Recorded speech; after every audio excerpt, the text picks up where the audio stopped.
Hey guys and gals, Nary here from Drakewing Gaming, some of you know me on Twitter, The Gaming Dragon, today and coming back at you to the Let's Play episode of Temptation's Ballad. So y'all, without further ado, let's go ahead and jump right back into it, shall we? Alarm Chan, you are up, and let's go. Alright. Such unorthodox parenting. At least Marrow Bonebreaker knows how to keep his kid entertained. Cole puffed up his chest proudly. Hey, say what you want about my papa, but no one can deny that he's a great father. There was a strange, satisfied glint in Agatha's eye, and she studied Cole.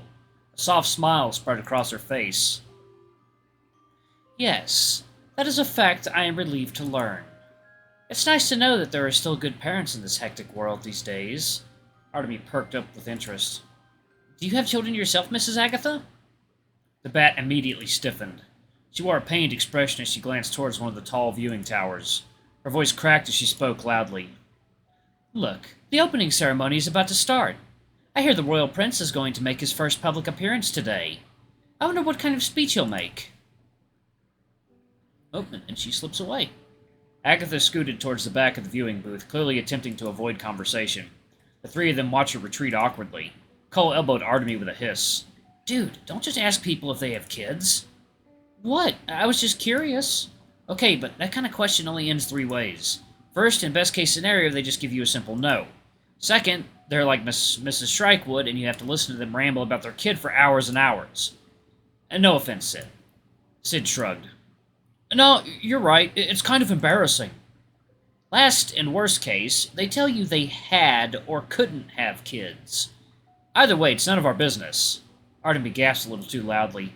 Are you saying her child has passed away? In the back of the viewing booth, Agatha suddenly began munching on her bread very loudly. Cole glanced towards her and caught sight of a small flash of magic. He was pretty sure the enchanter had just cast Deafen on herself. Hey, Artie, you remember this morning when we talked about acting tactfully? This ain't it. I was just taken by surprise. She bowed apologetically towards Agatha. My sincerest apologies. I meant no offense. The enchanter was busy slurping up a string of cheese and made no reaction towards Artemi's plea. It was evidently obvious she was avoiding eye contact. Artemi shuffled back to their corner of the viewing booth and slumped over, ashamed. Perhaps I am not suited for delicate social situations. Her Excellency was right. I should have just stayed at the cathedral.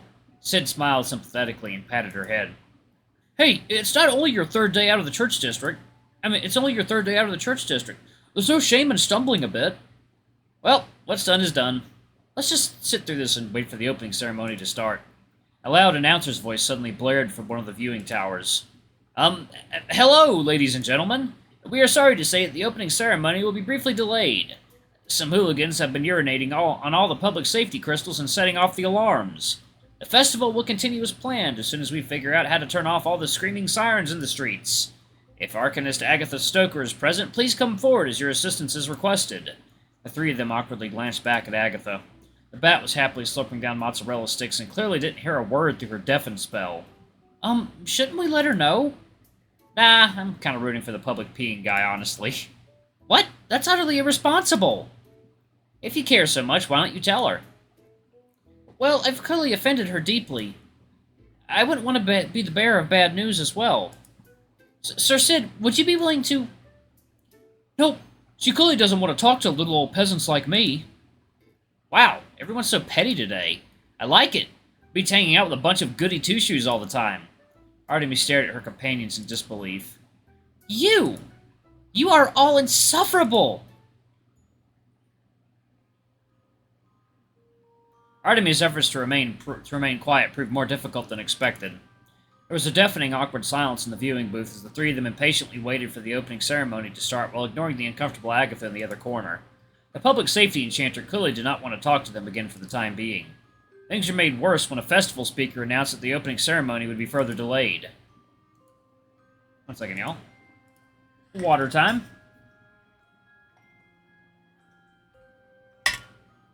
Okay. Apparently the prince had taken a look at the massive crowd he would be speaking to and had a nervous breakdown, and thus they were forced to wait quietly for the longest minutes of their lives. Thankfully, or perhaps unfortunately, their silence was broken by a familiar face poking his head into the booth. Oh, God. Oh, free seats.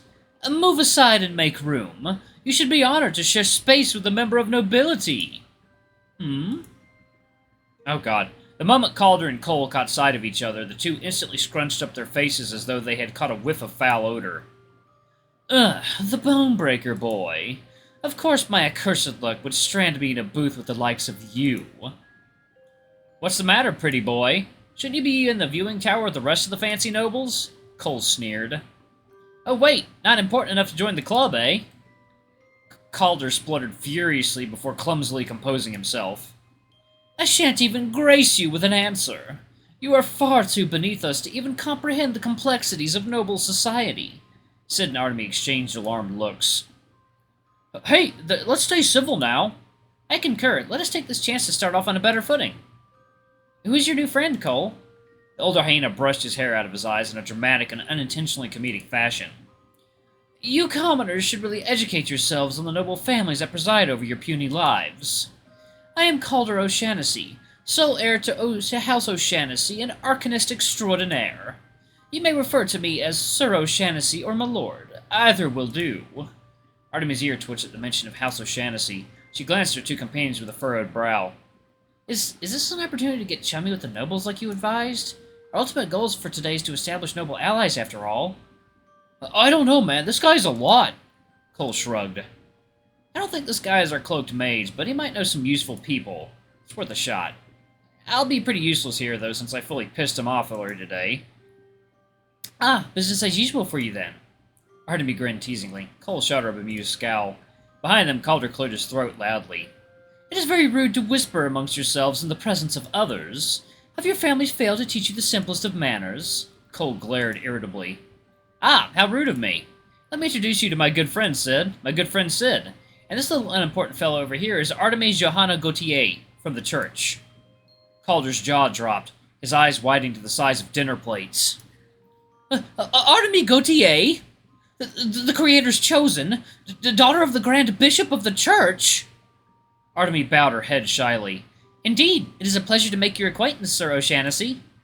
Sid made a face and mumbled bitterly. And I'm Sid Shrikewood, unemployed, son of the innkeeper of the Sparrow's Roost Tavern. You say that sarcastically, but I'd hang with you and your mom over that asshole bishop any day. Sid was taken aback, but gave his boss a grateful smile. You don't have to always baby me like this. Nope. I'm kind of trying this new thing where I pretend to be a decent person. Also, your mom guilt-tripped me into looking after you, so I'll do it. Sid grimaced. If my mom was here, she'd be kicking this guy into the dirt at this point. Mrs. Shrikewood is a very wise woman. I'm honestly kind of considering it right now. Behind them, Calder's attitude did a complete 180 as he eagerly shook Artemi's hand. It is an honor to finally meet you, dear chosen. Though I must say, it was a surprise to find you among such questionable company. Artemi wore a strained and reluctantly polite smile. Cole and Sir Sid are my dearest companions. There's no one else I would rather have at my side. Then you are truly as inexperienced as they say. Allow me to introduce you to some more noteworthy and reliable individuals. And myself, for instance. A studied and powerful wizard from the renowned O'Shanassy family would surely make a valuable ally. Not even a minute had passed, yet Artemi's smile was already strained like an overworked waiter struggling to remain cheerful for customers. One second, y'all. Water time.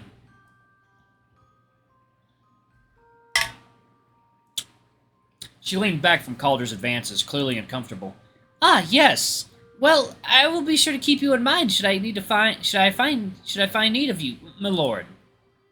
Excellent, excellent. It seems my luck has finally turned. When Grandfather hears that I have become acquainted with the Creator's chosen, he will certainly be most pleased. A sharp voice suddenly cut through the small space of their viewing booth. Calder O'Shanassy. You are the heir to your little house. My, Gaius has become desperate. Calder whirled around, just now noticing Agatha's presence. Agatha Stoker, former researcher for the royal family. Your reputation precedes you. Agatha's gaze was sharp with a strange mixture of contempt and pity. As does yours. Or, more precisely, your family's reputation. You be careful now, young man. I hear that being the heir of the O'Shanassy has a terribly high mortality rate. Calder stiffened and glared at the woman coldly. Whatever rumors you may have heard about my family are all unfounded lies. I pray you take your accusations elsewhere. I accuse nothing. Just musing over the fact that Gaius O'Shanassy has sent his only underachieving grandson to a jousting tournament. And buttering up the Creator's Chosen, no less. The man has gotten creative in his search for ways to patch up his family honor. Calder crossed his arms defensively. I'm here to uphold my family reputation because it is my duty as its heir. There was no persuasion needed on my grandfather's part. Oh, Lord. Oh, Lord. Oh. Oh, sorry about that, y'all. Bless me, bless me. Oh. A little bit of allergies going around. Alright. What a responsible young man. Which part of your family reputation do you intend to uphold? It would be a shame if Gaius O'Shanassy finally runs out of family members to torment. Calder's expression closed up with cold indignation. I think this conversation is over. They were interrupted by a chorus of trumpets from the viewing towers. The grand fanfare of instruments was punctuated by a wave of applause as an announcer stepped forward on the stage. He spoke into a small arcane crystal charged with an amplify spell, his voice reverberating clearly across the entire area. Ladies and gentlemen, I welcome you all to Axia's annual Firefly Festival. Artemi craned her head to see the inside into the tall viewing tower. She noticed an uncharacteristically young woman sitting amongst the older nobility. The woman was hardly older than Artemi herself. For a moment, the two of them locked eyes. Cold entering flashed across the woman's face as she stared down at Artemi from the tower. Their attention was turned back towards the stage as the announcer continued speaking. This year, the city would like to give special thanks to House Osmia for their generous contributions and organization efforts for the Firefly Festival. The passing of our late king and queen had left the city in a somber disarray. There would be no festival had the Honorable Lady Osmia not stepped in. Hollering applause rang through the crowd. Oh, she's pretty. The noblewoman stood up and gave the audience a polite curtsy before quickly returning to her seat. Artemi noticed that many of the nobility around the woman scoffed and side-eyed her with disdain. The woman paid them no mind and merely nodded at the crowd with her head held high. And next, our very own Prince Cassius would like to have a few words with everyone. A round of more subdued applause echoed through the arena. Many people perked up with interest at this first public appearance of the prince. From the back of the viewing tower, a short, lanky young man stumbled forward and was clearly on the verge of hyperventilating. The young man shakingly took to the stage with a nervous shudder. He glanced down at a handful of poorly concealed note cards before addressing the crowd. Oh, hello there. Hello, everyone. Welcome to the Firefly Festival. May our hearts stand strong in these trying times. Well, the passing of my dear mother and father has surely been a blow to the city. We shall rise above and prosper as they have wished for us too. Ah! Prince Cassius suddenly fumbled, his note cards tumbling out of his reach and into the grassy field below. The peacock stood frozen, staring out at the sea of faces watching him expectantly. Even from the distance, Artemi could see the prince's breathing rapidly increase to a panicked state. In an instant, Prince Cassius let out a horrified squawk and bolted from the stage in complete fright. One second, y'all. Gotta clear my nose real quick. In an instant. Okay, alright. An awkward silence hung in the air as the crowd gaped at this craven display. Well then. This kingdom's future looks bright. Cole, be nice! His Highness was clearly scared senseless. We must be patient with the poor man until he adapts to his role. Lady Osmia suddenly stepped up to the stage and cleared her throat. Her every movement felt fluid with practiced grace. The noblewoman's quiet gaze drew the attention of her onlookers effortlessly. Greetings, I am Maeve Osmia. In stark contrast to the prince's stammering, Maeve's voice flowed like smooth silk. As organizer of this year's Firefly Festival, I would like to thank the city and its people for this day of celebration. The first day of the Firefly Festival is meant to celebrate the present moment. May the fire of competition fuel your spirits during the jousting and brawling tournaments. The victor of the brawl will be awarded a generous prize in gold, while the victor of that joust will receive an honorable boon from House Osmia. As its heir, I will do my utmost to fulfill the victor's request. Lady Osmia nodded quietly, her gaze shifting to the nobles behind her. Lastly, I would like to thank my fellow nobles in welcoming House Osmia amongst our rank. There was a wave of snickers and upturned noses at her comment. Maeve continued as though she hadn't heard. House Osmia is still in its infancy and greatly appreciates your kindness. The nobility of Axia has shown us the most gracious hospitality. She paused. Her voice grew low. I hope to one day return the favor. As the speech ended, a polite round of applause swept through the crowds. All the members of nobility fell into uncomfortable silence as Maeve Osmia quietly returned to her seat. The festival organizers scrambled to prepare for the jousting tournament. Artemi stared up at the tower with fascination. Who exactly is this Lady Osmia? I had studied the many houses and lineage of the nobility during my training, but I've never heard of this House Osmia until recently. Calder cleared his throat loudly with a self-important grin. I believe I can enlighten you on the topic. House Osmia is a relatively new addition to the nobility, hailing from the uncivilized exterior farmlands outside the city walls. They specialize in druidcraft and have grown rapidly since the disastrous locust famine many years ago. Calder sighed and shook his head with a hint of disgust. Druidcraft is such a barbaric class of magic compared to Axia's trademark wizardry, but I suppose it does have its uses. Thanks to their techniques, the city was able to quickly recover from the famine. Osmia's farms now produce 70% of Axia's food and crops. Even the most prestigious of nobles will be hard-pressed to be on their good graces. I believe House Osmia decided to sponsor the Firefly Festival this year as a show of strength to all the other noble houses. Alright, y'all, I'm going to go ahead and pause it right there. Thank you all so much for watching. Don't forget to like, comment, subscribe, ring that notification bell. Leave a super thanks or tip if you can. It always helps. Until the next video, I love you all. I'll see you next time. Bye-bye!